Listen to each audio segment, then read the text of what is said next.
മുഴുവൻ ജനങ്ങളുടെയും സർക്കാരായി LDF സർക്കാർ പ്രവർത്തിക്കുമെന്ന് നിയുക്ത മുഖ്യമന്ത്രി പിണറായി വിജയൻ. LDF സർക്കാരിന് ജാതി മത കക്ഷി രാഷ്ട്രീയ വ്യത്യാസമുണ്ടാവില്ലെന്നും പിണറായി പറഞ്ഞു. മുഴുവൻ പൗരജനങ്ങൾക്കും അവകാശപ്പെട്ട അവരുടെ ആകെ സർക്കാരായിരിക്കും നാളെ സത്യപ്രതിജ്ഞ ചെയ്ത് അധികാരമേൽക്കുന്ന സർക്കാർ. അവരുടെ ആകെ ജീവിതക്ഷേമവും അഭിവൃദ്ധിയും മുൻനിർത്തിയാവും നാളെ അധികാരത്തിലെത്തുന്ന സർക്കാർ പ്രവർത്തിക്കുക. ഒരു കാര്യത്തിൽ എല്ലാവർക്കും വ്യക്തതയുണ്ടാവും, ജാതി മത വ്യത്യാസമുണ്ടാകില്ല. എന്നാൽ മറ്റൊരു കാര്യം, സർക്കാരിൻ്റെ പ്രവർത്തനത്തെക്കുറിച്ച് നേരത്തെ തന്നെ വ്യക്തമാക്കാൻ ആഗ്രഹിക്കുക, കക്ഷി രാഷ്ട്രീയ വ്യത്യാസവും ഉണ്ടാവില്ല. സുനിൽ അരുമാനൂർ ചേർന്നുണ്ട് പിണറായി വിജയന്റെ വാർത്താ സമ്മേളനത്തിന്റെ വിശദവിവരങ്ങളുമായി. സുനിൽ, നാളെ പുതിയ മന്ത്രിസഭ അധികാരമേൽക്കുന്നതിന് മുന്നോടിയായി എന്തൊക്കെ കാര്യങ്ങളാണ് നിയുക്ത മുഖ്യമന്ത്രി പറഞ്ഞത്? സംസ്ഥാനത്ത് പുതിയ മന്ത്രിസഭ അധികാരമേൽക്കാൻ പോകുന്ന സുവർണ നിമിഷം നാളെയാണ്. അതിനു മുന്നോടിയായിട്ടാണ് ഈ LDF സർക്കാരിന്റെ നിലപാട് വ്യക്തമാക്കിക്കൊണ്ട് നിയുക്ത മുഖ്യമന്ത്രി പിണറായി വിജയൻ കാര്യങ്ങൾ വിശദീകരിച്ചത്.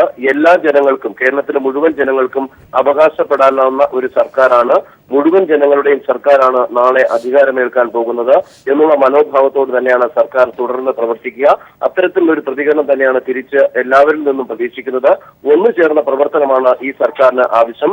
നന്മയും നീതിയും സമൃദ്ധിയും സാഹോദര്യവും സമാധാനവും ഉള്ള പുരോഗതിയുടെ ഒരു കാലം ഉണ്ടാകാൻ വേണ്ടിയാണ് ഒരുമിച്ച് ചേർന്ന് പ്രവർത്തിക്കണം എന്ന അഭ്യർത്ഥന പിണറായി വിജയൻ മുന്നോട്ട് വെച്ചത്. എല്ലാവരുടെയും സ്നേഹവും സഹകരണവും ഈ സർക്കാരിന് ഉണ്ടാകണം. ജാതിമത വ്യത്യാസം ഈ സർക്കാരിന് ഉണ്ടാകില്ല. കക്ഷി രാഷ്ട്രീയ വ്യത്യാസവും സർക്കാരിന് ഉണ്ടാവുകയില്ല. ജനങ്ങളുടെ ജീവിതക്ഷേമവും അഭിവൃദ്ധിയും മുൻനിർത്തി പ്രവർത്തിക്കുന്ന ഒരു സർക്കാരായിരിക്കും ഇടതുപക്ഷ ജനാധിപത്യ മുന്നണി സർക്കാർ എന്ന് വളരെ വ്യക്തമാക്കി അദ്ദേഹം വാർത്താ സമ്മേളനത്തിൽ കാര്യങ്ങൾ പറഞ്ഞത്. നാളെ മന്ത്രിസഭാ യോഗം ചേരുന്നുണ്ട്. അതിനുശേഷം സർക്കാരിന്റെ മറ്റ് നിലപാടുകൾ വ്യക്തമാക്കുമെന്നും അദ്ദേഹം സൂചിപ്പിക്കുകയുണ്ടായി. അതുപോലെ അഴിമതിയെക്കുറിച്ചുള്ള ഒരു ചോദ്യത്തിന് അദ്ദേഹം പറഞ്ഞ പല ആളുകളുടെയും പേര് പറഞ്ഞ് ഇപ്പോഴേ രംഗത്തെത്തിയിട്ടുണ്ട്. തന്റെ പേര് പറഞ്ഞ് തന്നെ പലരും പല സ്ഥലങ്ങളിൽ രംഗത്തെത്തിയിട്ടുണ്ട്. ഇത്തരം അവതാരങ്ങളെ തിരിച്ചറിഞ്ഞ് അവരിൽ നിന്ന് സൂക്ഷിച്ചു വേണം എല്ലാവരും കാര്യങ്ങൾ ചെയ്യാൻ എന്നുള്ളത് അദ്ദേഹം എല്ലാവർക്കും ഒരു മുന്നറിയിപ്പായി തന്നെ അദ്ദേഹം വ്യക്തമാക്കി കഴിഞ്ഞു. വളരെ വിപുലമായിട്ടുള്ള ഒരു കേരള സമൂഹത്തിന്റെ തന്നെ മൊത്തം ഒരു സാന്നിധ്യം തന്നെയാണ് നാളത്തെ സത്യപ്രതിജ്ഞാ ചടങ്ങിൽ പ്രതീക്ഷിക്കുന്നതെന്നും അദ്ദേഹം വ്യക്തമാക്കി.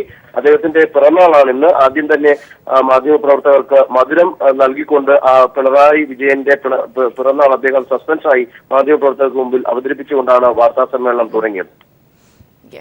സുനിൽ അരുമാനൂരാണ് വിവരങ്ങൾ നൽകിയത്. മറ്റു വാർത്തകളിലേക്ക്. മാധ്യമപ്രവർത്തകർക്ക് പിറന്നാൾ മധുരം വിളമ്പിയാണ് പിണറായി വിജയൻ വാർത്താ സമ്മേളനം ആരംഭിച്ചത്. മെയ് 24 തന്റെ പിറന്നാളെന്ന് പിണറായി വിജയൻ പറഞ്ഞു.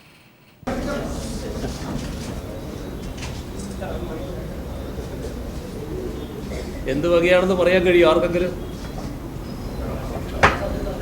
ഇന്നാണ് എൻ്റെ പിറന്നാൾ. അത് ഇതേവരെ രഹസ്യമായിട്ട് വെച്ചതാണ്. പലരും എന്നോട് ചോദിച്ചിരുന്നു എപ്പോഴാണ് യഥാർത്ഥ പിറന്നാൾ.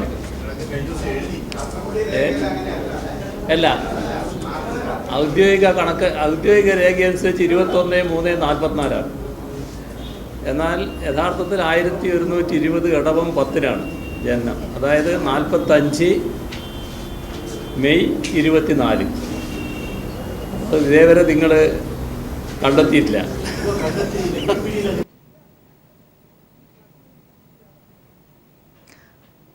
പിണറായി വിജയന്റെ നേതൃത്വത്തിലുള്ള LDF മന്ത്രിസഭയുടെ സത്യപ്രതിജ്ഞ നാളെ നടക്കും. തിരുവനന്തപുരം സെൻട്രൽ സ്റ്റേഡിയത്തിൽ വൈകുന്നേരം 4-നാണ് സത്യപ്രതിജ്ഞ. അതേസമയം സത്യപ്രതിജ്ഞാ വേദിയിലെ ഒരുക്കങ്ങൾ തകൃതിയായി നടക്കുകയാണ്. പിണറായി വിജയന്റെ നേതൃത്വത്തിലുള്ള ഇടതുപക്ഷ ജനാധിപത്യ മുന്നണി സർക്കാർ സത്യപ്രതിജ്ഞ ചെയ്ത് അധികാരമേൽക്കാൻ ഇനി മണിക്കൂറുകൾ മാത്രം.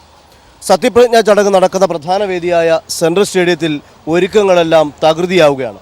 ഈ വേദിയിലാണ് മന്ത്രിമാരെല്ലാം തന്നെ സത്യവാചകം ഗവർണർ ചൊല്ലുന്നതനുസരിച്ച് ഏറ്റുചൊല്ലുക. 50,000-ലധികം പേർക്ക് ഇരുന്ന് സത്യപ്രതിജ്ഞ കാണാനുള്ള സജ്ജീകരണങ്ങൾ തന്നെയാണ് ഇക്കുറി ഒരുക്കിയിട്ടുള്ളത്. പൊതുജനങ്ങൾക്ക് സത്യപ്രതിജ്ഞാ ചടങ്ങിൽ പങ്കെടുക്കും വിധമാണ് തിരുവനന്തപുരം സെൻട്രൽ സ്റ്റേഡിയത്തിൽ ക്രമീകരണങ്ങൾ പുരോഗമിക്കുന്നത്. സെൻട്രൽ സ്റ്റേഡിയത്തിൽ സെക്രട്ടേറിയറ്റ് മന്ദിരത്തിനോട് അടുത്തുള്ള ഭാഗമാണ് വേദി. ഇവിടെ 50,000 പേർക്ക് നേരിട്ട് സത്യപ്രതിജ്ഞാ ചടങ്ങ് വീക്ഷിക്കാനാകും. സദസ്സിന്റെ മുൻനിരയിൽ VVIPകൾക്കും VIPകൾക്കുമുള്ള ഇരിപ്പിടമാണ്.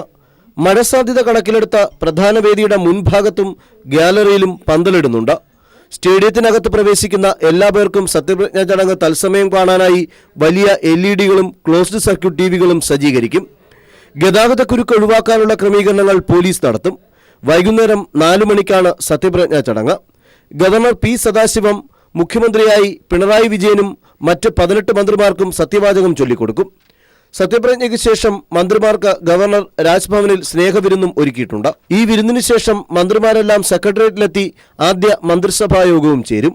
തലസ്ഥാന നഗരത്തെ ആവേശത്തിലാക്കുന്ന ഒരു സത്യപ്രതിജ്ഞാ ചടങ്ങിനായിരിക്കും ബുധനാഴ്ച വൈകുന്നേരം 4 മണിക്ക് സെൻട്രൽ സ്റ്റേഡിയം വേദിയാവുക. ക്യാമറാമാൻ കുമാറിനൊപ്പം സുനിൽ അരുമാനും. നിയുക്ത മുഖ്യമന്ത്രി പിണറായി വിജയനും മന്ത്രിമാരും ഇന്ന് പുന്നപ്ര വയലാർ രക്തസാക്ഷി കുടീരത്തിലും വലിയ ചുടുകാട് രക്തസാക്ഷി മണ്ഡപത്തിലും പുഷ്പാർച്ചന നടത്തും. വലിയ ചുടുകാട് രക്തസാക്ഷി മണ്ഡപത്തിൽ വൈകിട്ട് 4 മണിക്കും വയലാർ രക്തസാക്ഷി മണ്ഡപത്തിൽ വൈകിട്ട് 5 മണിക്കുമാണ് പുഷ്പാർച്ചന. നാളെ നടക്കുന്ന സത്യപ്രതിജ്ഞാ ചടങ്ങിന് മുന്നോടിയായാണ് പുഷ്പാർച്ചന നടത്തുന്നത്. തുടർന്ന് സത്യപ്രതിജ്ഞാ ചടങ്ങിലേക്ക് ക്ഷണിക്കാനായി ആലപ്പുഴയിലെത്തി KR ഗൗരിയമ്മയെയും ഇവർ സന്ദർശിക്കും.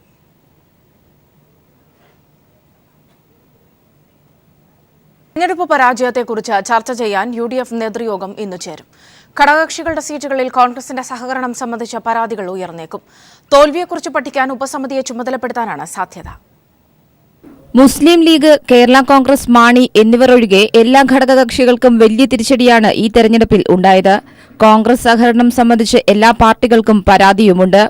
ഈ സാഹചര്യത്തിൽ തെരഞ്ഞെടുപ്പിനു ശേഷം ചേരുന്ന ആദ്യ UDF ഉന്നതാധികാര സമിതി എന്ന നിലയിൽ ഏറെ നിർണായകമാണ് ഇന്നത്തെ യോഗം. തിരുവമ്പാടി, താനൂർ മണ്ഡലങ്ങളെക്കുറിച്ച് ലീഗും തിരുവല്ലയിലെ PJ കുര്യന്റെ നിലപാടിൽ മാണി വിഭാഗവും പരാതി ഉയർത്തിയേക്കും. JDU, RSP എന്നീ പാർട്ടികളും കോൺഗ്രസ് സഹകരണത്തിൽ തൃപ്തരല്ല. നിലമ്പൂരിലേതടക്കമുള്ള തോൽവി ഘടകകക്ഷികളുടെ സഹായമില്ലാത്തതുകൊണ്ടാണെന്ന ആക്ഷേപം കോൺഗ്രസ് നേതൃത്വവും ഉയർത്തിയേക്കും. എന്നാൽ വിശാലമായ ചർച്ചകളിലേക്ക് പോകാൻ സാധ്യത കുറവാണ്.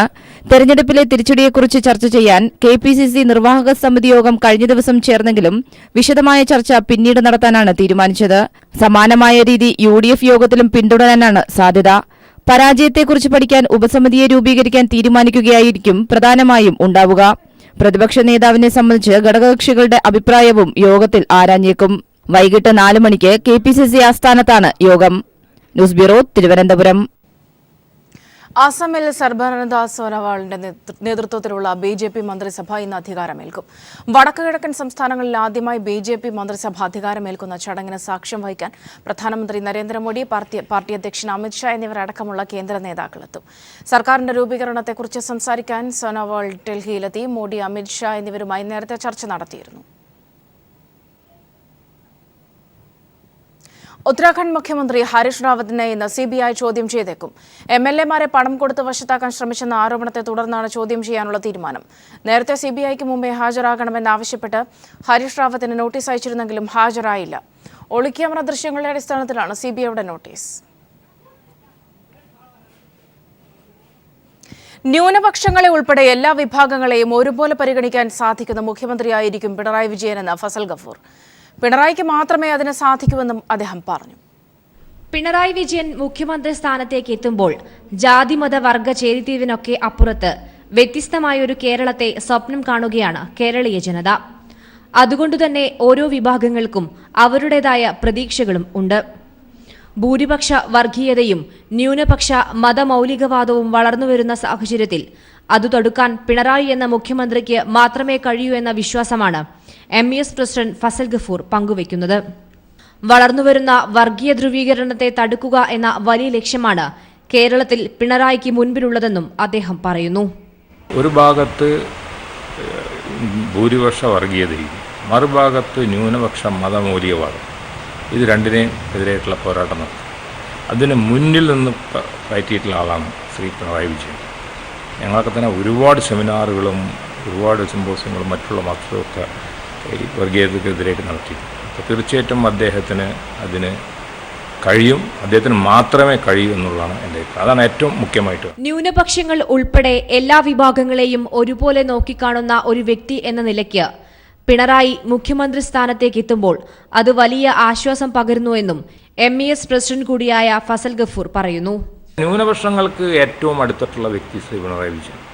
അദ്ദേഹത്തിനെ പറ്റിയിട്ട് ആരും ജാതി മതം അല്ലെ അങ്ങനത്തതൊന്നും തൊട്ട് തീണ്ടാത്ത ആളാണ്. അദ്ദേഹത്തിന് സത്യം പറഞ്ഞാൽ സാമ്പത്തികമായ ഏറ്റക്കുറിച്ചിൽ പോലും നോക്കാത്ത ആളാണ്. അഴിമതി ആരോപണങ്ങൾ, വിദ്യാഭ്യാസ രംഗം, വികസന കാര്യങ്ങളിൽ ഉൾപ്പെടെ വലിയ മുന്നേറ്റം പുതിയ മന്ത്രിസഭയ്ക്ക് ഉണ്ടാക്കാൻ സാധിക്കുമെന്ന പ്രത്യാശയും അദ്ദേഹം പങ്കുവച്ചു. News bureau, Kozhikode.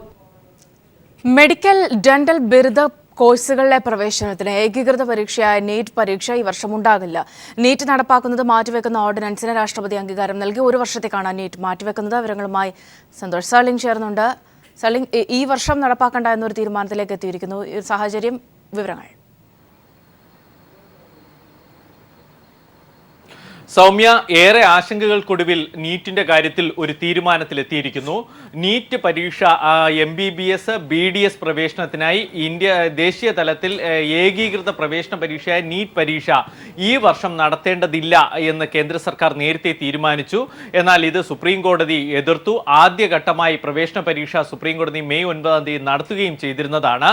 എന്തായാലും ജൂൺ 24 അടുത്ത ഘട്ടം നടക്കാനിരിക്കുകയാണ്. കേന്ദ്ര സർക്കാർ സുപ്രീം കോടതി ഉത്തരവ് മറികടന്നുകൊണ്ട് ഈ വർഷത്തെ നീറ്റ് പ്രവേശന പരീക്ഷ ഒഴിവാക്കാനായി ഓർഡിനൻസ് പുറത്തിറക്കിയിരിക്കുന്നത്. 2 ദിവസം മുമ്പ് കേന്ദ്ര മന്ത്രിസഭ ഓർഡിനൻസ് തയ്യാറാക്കി രാഷ്ട്രപതിക്ക് അയച്ചു നൽകിയിരുന്നു. പക്ഷേ രാഷ്ട്രപതി ഇക്കാര്യത്തിൽ ചില സംശയങ്ങൾ കേന്ദ്ര സർക്കാരിനോട് ചോദിച്ചു. അതോടുകൂടി ഇന്നലെ വൈകുന്നേരം കേന്ദ്ര ആരോഗ്യമന്ത്രി JP നഡ്ഡ രാഷ്ട്രപതി ഭവനിലെത്തി പ്രണബ് മുഖർജിയെ കണ്ടു.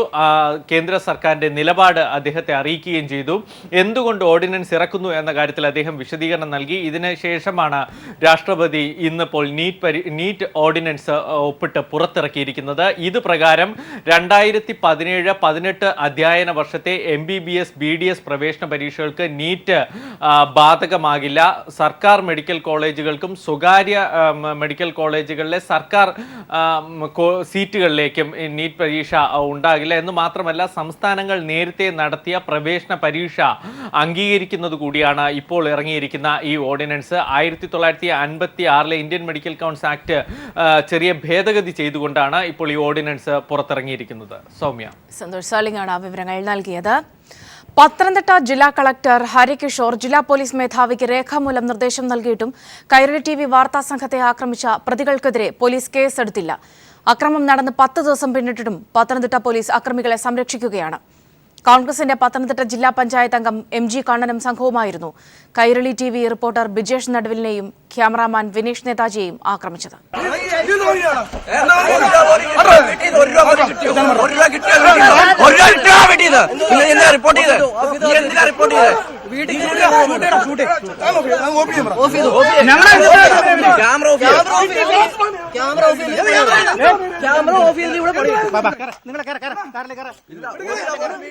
തെരഞ്ഞെടുപ്പിന് തലേ ദിവസം കൈരളി വാർത്താ സംഘത്തെ കോൺഗ്രസിന്റെ പത്തനംതിട്ട ജില്ലാ പഞ്ചായത്ത് അംഗം MG കണ്ണന്റെ നേതൃത്വത്തിൽ ആക്രമിച്ചിട്ട് 10 ദിവസം പിന്നിട്ടിട്ടും കേസ് രജിസ്റ്റർ ചെയ്യാൻ പോലീസ് തയ്യാറായിട്ടില്ല.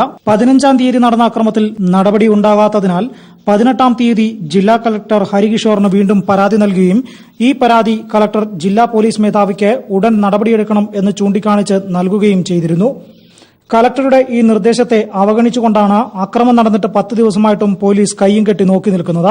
തെരഞ്ഞെടുപ്പിന് തലേദിവസം ശിവദാസൻ നായർക്ക് അനുകൂലമായി വോട്ട് ചെയ്യണമെന്നാവശ്യപ്പെട്ട ഇലന്തൂർ ബ്ലോക്ക് പഞ്ചായത്ത് കോൺഗ്രസ് അംഗം പണം നൽകുന്ന വാർത്ത ചിത്രീകരിക്കുന്നതിനിടെയായിരുന്നു കോൺഗ്രസ് നേതാവ് MG കണ്ണനും സംഘവും കൈരളി TV വാർത്താ സംഘത്തെ ആക്രമിച്ചത്. ക്യാമറയും മൈക്കും തല്ലി തകർക്കുകയും വാഹനം കേടുപാട് വരുത്തുകയും ചെയ്തപ്പോഴും പത്തനംതിട്ട സബ് ഇൻസ്പെക്ടർ ഷാഫിയുടെ നേതൃത്വത്തിലുള്ള പോലീസ് സംഘം സ്ഥലത്തുണ്ടായിരുന്നെങ്കിലും അക്രമം തടയാൻ കാര്യമായും ശ്രമിച്ചില്ല. കൈരളി വാർത്താ സംഘത്തെ ആക്രമിച്ച സംഘം ഇലക്ഷൻ ഫ്ലൈയിംഗ് സ്ക്വാഡ് ഇസ്മായിൽ സാഹിബിനെയും ആക്രമിച്ചിരുന്നു. ഇതിലും പോലീസ് ഇതുവരെയും നടപടിയെടുത്തിട്ടില്ല. News bureau, Pathanamthitta.